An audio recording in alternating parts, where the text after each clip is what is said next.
Sir, चुनाव प्रचार का अंतिम चरण चल रहा है, कैसा माहौल आपको लग रहा है?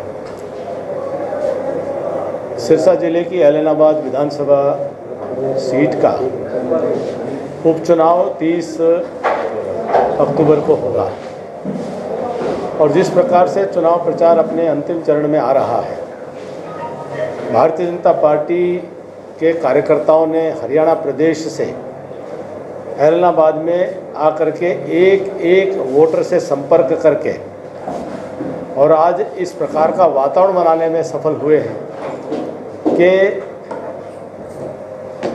ऐलनाबाद सीट पर कमल का फूल खिलना सुनिश्चित हो गया है। इस क्षेत्र के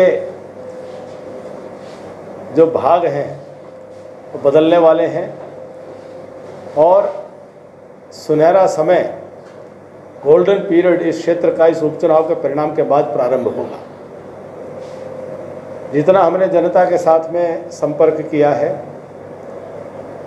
जनता के जो जनमानस है वो स्पष्ट दिखाई देता है कि वो अतीत से पीछा छुड़ाना चाहते हैं, भविष्य की ओर ऐलनाबाद क्षेत्र की जनता देख रही है, विकास कराना चाहते हैं और विकास में भागीदारी चाहते हैं और एक सुनहरा अवसर ऐलनाबाद क्षेत्र की जनता को मिला है। मुझे पूरा विश्वास है कि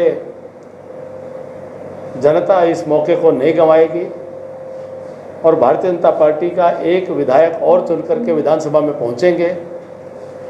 पहले से ज़्यादा मजबूत बहुमत के साथ भारतीय जनता पार्टी की सरकार हरियाणा प्रदेश के अंदर हरियाणा की जनता की सेवा करने का काम करेगी।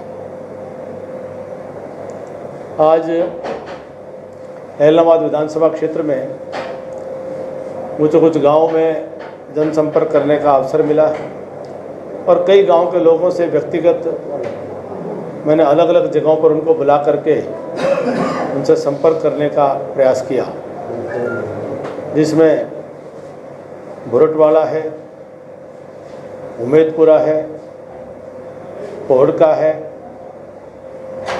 कुमथल गांव के ग्रामीण मिले, कुत्ताबड़ गांव के ग्रामीण मिले। इन सब गांवों में ऐसा एहसास हुआ है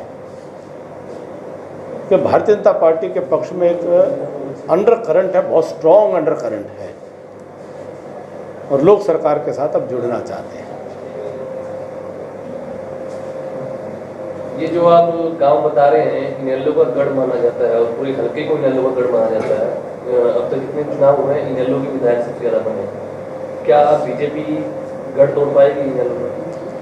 देखिए, इंडियन नेशनल लोकदल हरियाणा की राजनीति में अब अप्रासंगिक हो चुकी है।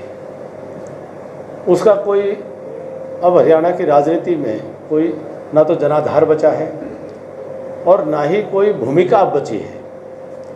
एक विधायक ले दे करके थे, वो स्वयं में उनको इस बात की स्पष्टता नहीं कि उनको किस मुद्दे के ऊपर राजनीति करनी है।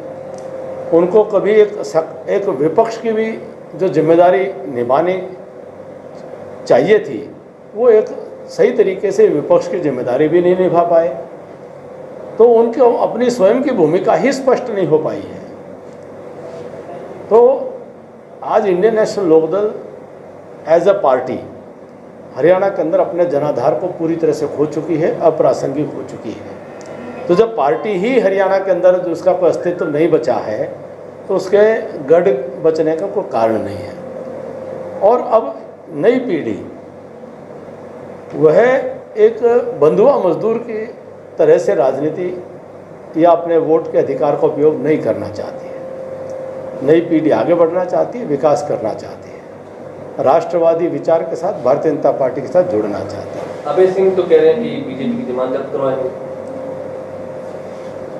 उन्होंने तो ये भी कहा था कि 2014 के अंदर नारनौल से अभिमन्यु अगर चुनाव जीत जाएगा तो वह राजनीति से संन्यास ले लेंगे।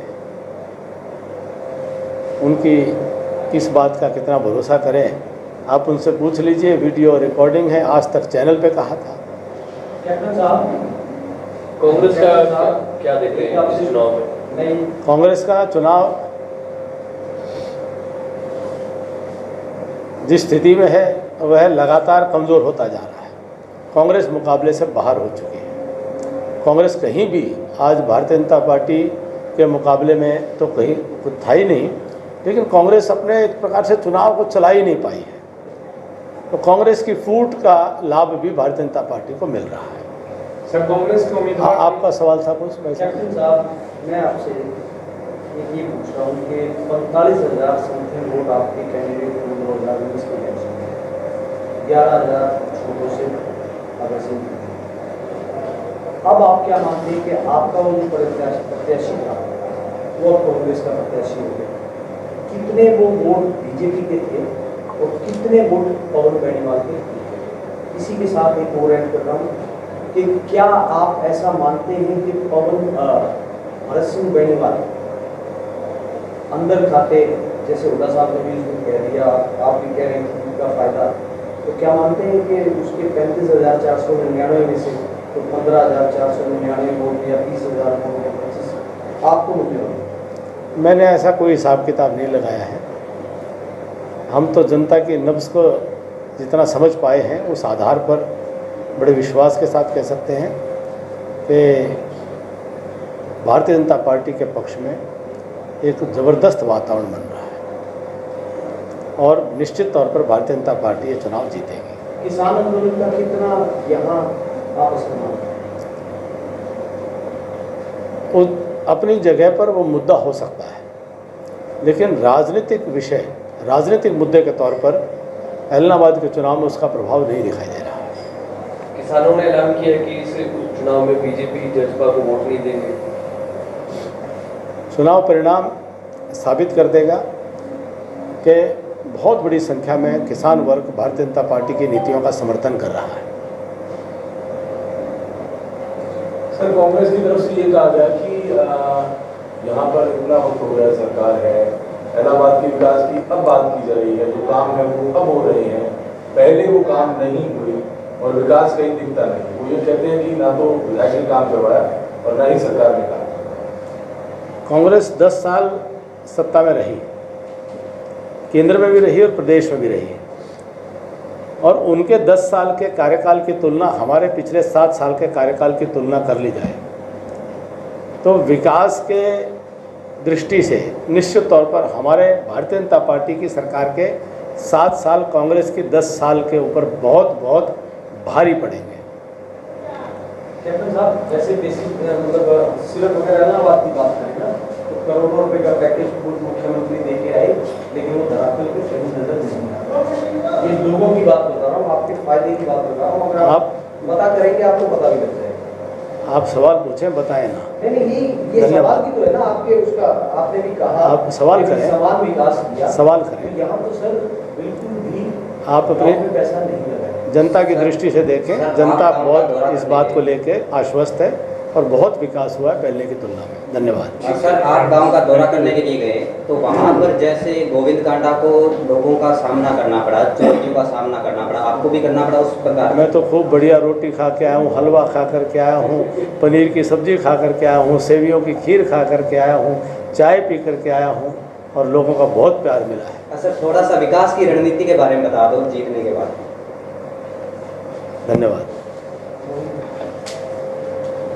Okay sir, thank you. Thank you.